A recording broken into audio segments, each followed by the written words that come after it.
Hello. আমরা যতটা সম্ভব সুন্দর ছবি পোস্ট করি, সুন্দর ভিডিও পোস্ট করি। এর তো একটা কারণ থাকবে, কারণটা কিন্তু দারুণ এবং এটা দরকারিও।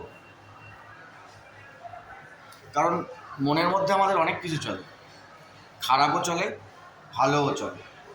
কোনটা আমরা বহিঃপ্রকাশ করি? ভালো কিছু। যেরকম আমরা ভালো সুন্দর ছবি, সুন্দর ভিডিও দিই, জীবনটাও তাই। বাজে জিনিস প্রকাশ করা যাবে না, বাজে কথা বলা যাবে না, বাজে কিছু ঘটনা মনের মধ্যে যেগুলো উদয় হচ্ছে সেগুলো বহিঃপ্রকাশ করা যাবে না। করলে মুশকিল, জীবন নষ্ট।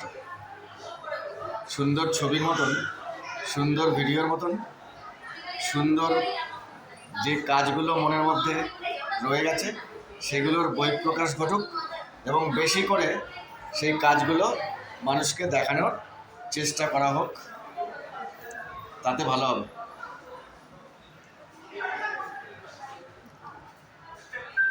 আশা করি বোঝাতে পারলাম। মনের সব কিছু সবাইকে বলার মতো থাকে না, দেখানোর মতো থাকে না। তাই ভালো কিছু দেখাই, ভালো কিছু কাজ করার চেষ্টা করি, সেটাই ভালো। Thank you.